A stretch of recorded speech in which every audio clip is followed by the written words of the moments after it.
بسم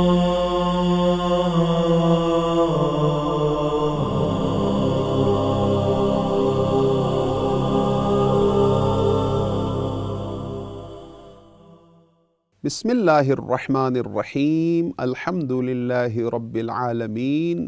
والصلاة والسلام علی محمد وآلہ الطاہرین اللہم صل علی محمد وآل محمد۔ ناظرین گرامی، موضوع گفتگو حضرت موسیٰ علیہ السلام کی داستان تھی، اور کل کی گفتگو میں ہم نے آپ کی خدمت میں عرض کیا کہ حضرت موسیٰ علیہ السلام 1600 سال قبل از مسیح ان کی پیدائش ہے، اور ان کا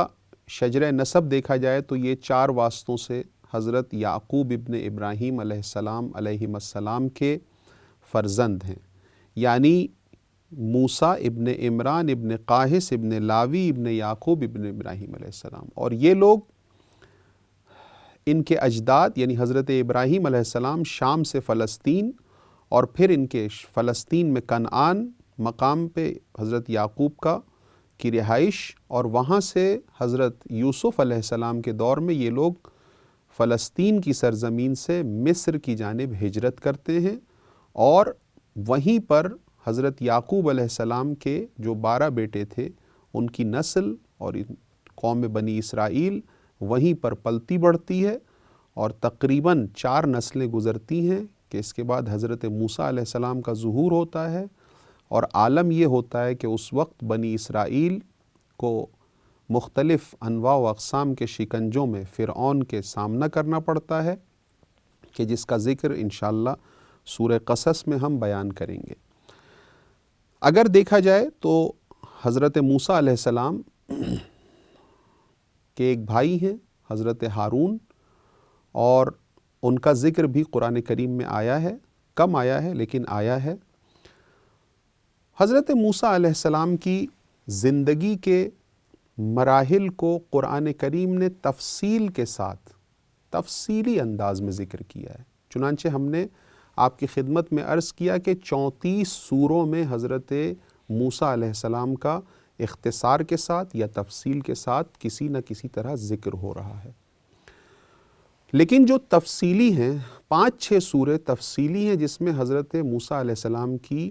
زندگی کے حالات کو نسبتاً تفصیل کے ساتھ بیان کیا۔ مثلا سورہ بقرہ میں، مثلا سورہ اعراف میں، سورہ شعراء میں، سورہ طٰہٰ میں،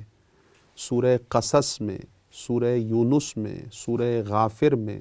یہ 5-6 سورے یا سورہ کہف میں حضرت موسیٰ اور حضرت خضر کی داستان ہے۔ تو اس لیے ہم سورہ قصص کا ہم نے انتخاب کیا۔ البتہ سورہ قصص کو ہم جب بیان کریں گے تو جو مناسب آیات دوسری سوروں میں اسی مضمون والی ہیں ان کی جانب بھی ہم اشارہ کرتے ہوئے چلے جائیں گے۔ حضرت موسیٰ علیہ السلام کی، جیسا کہ عرض ہوا، میں نے عرض کیا پہلے آپ کی خدمت میں کہ زندگی کے مراحل کو تفصیلی انداز میں قرآن کریم نے ذکر کیا ہے۔ تقریباً ہم 10 یا 11 مرحلے حضرت موسیٰ علیہ السلام کی زندگی کو ان 10 یا 11 مرحلوں میں تقسیم کر سکتے ہیں۔ تو ہم شروع کرتے ہیں۔ سب سے پہلا مرحلہ وہ مرحلہ ہے کہ جس میں قرآن کریم یہ بتلا رہا ہے کہ یہ مولود، جو مبارک مولود، ایک بنی اسرائیل کے گھرانے میں مخفیانہ طور پر متولد ہوتا ہے، اس کی پیدائش ہوتی ہے، اور اس کی ماں کو یعنی ان کی مادر گرامی کو، مادر حضرت موسیٰ کو یہ حکم ملتا ہے کہ جہاں تک ہو سکے وہاں تک حضرت موسیٰ کو آپ اپنے پاس رکھیں، اس بچے کو اپنے پاس رکھیں۔ فَإِذَا خِفْتِ عَلَيْهِ فَأَلْقِيهِ فِي الْيَمِّ، پھر جب آپ کو فرعونیوں کی جانب سے یہ خطرہ لاحق ہو جائے کہ اس بچے کو کوئی خطرہ ہو جائے گا، اس بچے کو کوئی قتل کر دیں گے، تو اس وقت آپ ایک تابوت بنائیں اور اس کو سپرد دریا کر دیں، اس تابوت میں رکھ کے اس بچے کو۔ اس کے بعد یہ تابوت ایسا ہی ہوتا ہے، یہ تابوت بنوایا جاتا ہے مادر موسیٰ کی جانب سے، اور اس کو سپرد دریا کر دیا جاتا ہے۔ دریا کے سپرد کر کے اتفاق سے قضاء الہی اس بات پر جاری ہوتی ہے کہ اس صندوق کو مصر فرعون کے گھرانے والے اس تابوت کو پاتے ہیں، اور اس کے بعد حضرت موسیٰ کو اپنا بیٹا بنا لیتے ہیں، اور حضرت موسیٰ انہی کے گھر میں پلتے بڑھتے ہیں۔ پھر دوسرا مرحلہ یہ ہے، یہ پہلا مرحلہ ان کی زندگی کا جو مرحلہ دوم ہے، اس مرحلے میں قرآن کریم یہ بیان کرتا ہے کہ حضرت موسیٰ جب اپنی جوانی کو پہنچتے ہیں اور اسی طرح سے حق اور حقیقت کو پسند کرنے والا ایک جوان ہوتا ہے، تو ان کا سامنا دو شخصوں سے ہوتا ہے کہ جو ایک کو قبطی کہتے ہیں، ایک کو سبطی کہتے ہیں، یعنی جو ایک بنی اسرائیل سے تھا اور ایک فرعونی شخص تھا، اور دونوں میں لڑائی ہو رہی تھی۔ حضرت موسیٰ نے اس قبطی کو قتل کر دیا، اور پھر اس کے بعد وہ مدین کی جانب روانہ ہو گئے۔ یہ ان کی زندگی کا دوسرے مرحلہ تھا، جس میں بچپن سے لے کے جوانی۔ تیسرے مرحلے میں وہ مرحلہ بیان ہوتا ہے کہ جس میں یہ مدین کی جانب جاتے ہیں، اور مدین کی جانب روانہ ہونے کے بعد پھر آخر میں ان کا حضرت شعیب سے سامنا ہوتا ہے، اور حضرت شعیب کے پاس وہ ان کی ایک بیٹی سے، حضرت شعیب کی ایک بیٹی سے ان کا نکاح ہو جاتا ہے، شادی ہو جاتی ہے، اور 10 سال تقریباً حضرت شعیب کے ساتھ رہتے ہیں، ان کی زیر تربیت رہتے ہیں، اور پھر واپس اپنے اہل و عیال کو لے کر واپس روانہ ہوتے ہیں۔ یہ زندگی کا تیسرا مرحلہ ہے۔ چوتھا مرحلہ وہ ہے کہ جس میں جب یہ واپس ہو رہے ہوتے ہیں تو راستے میں، کیونکہ وہ سردی کے دن تھے جیسے کہ قرائن اور شواہد سے پتہ چلتا ہے، اور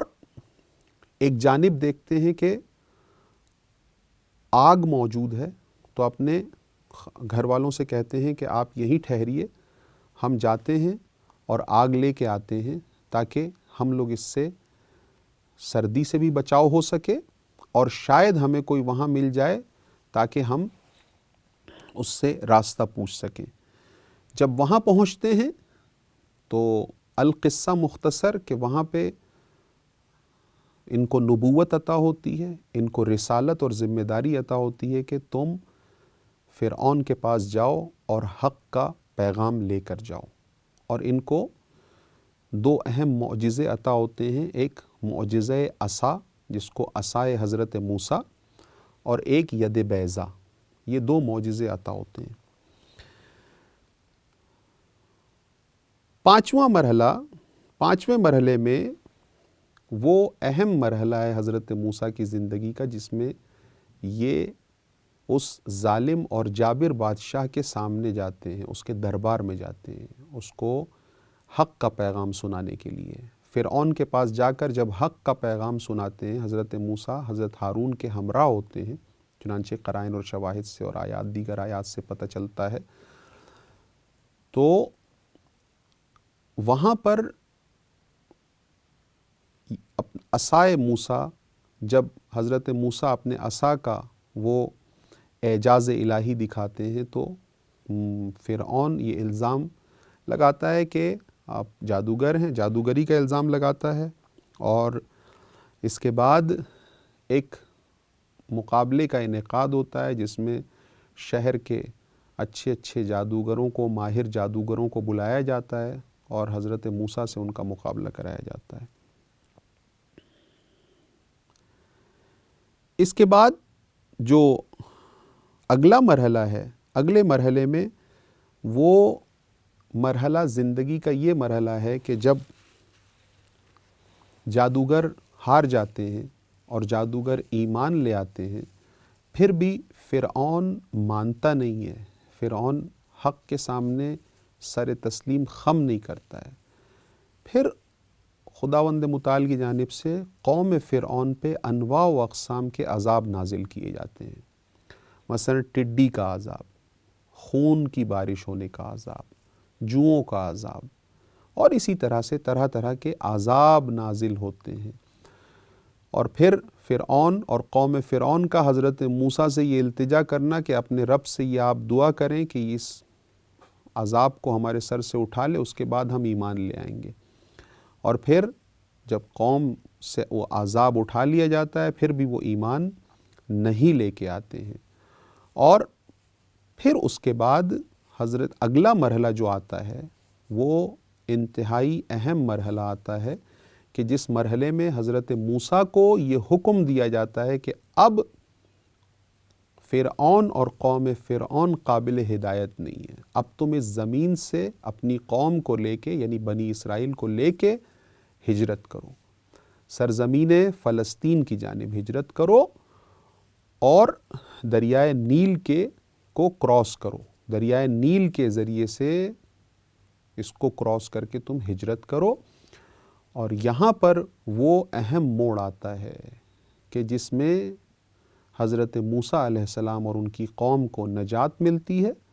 اور فرعون اور فرعونیوں کو اس دریا میں غرق کر دیا جاتا ہے، اور یہاں پر آ کے فرعون اور فرعونیوں کا خاتمہ ہوتا ہے۔ آج کی گفتگو ہم یہیں پر اختتام پذیر کرتے ہیں۔ کل انشاءاللہ ہم حضرت موسیٰ کی زندگی کے اگلے مرحلے سے بات کو شروع کریں گے۔ وآخر دعوانا ان الحمد للہ رب العالمین۔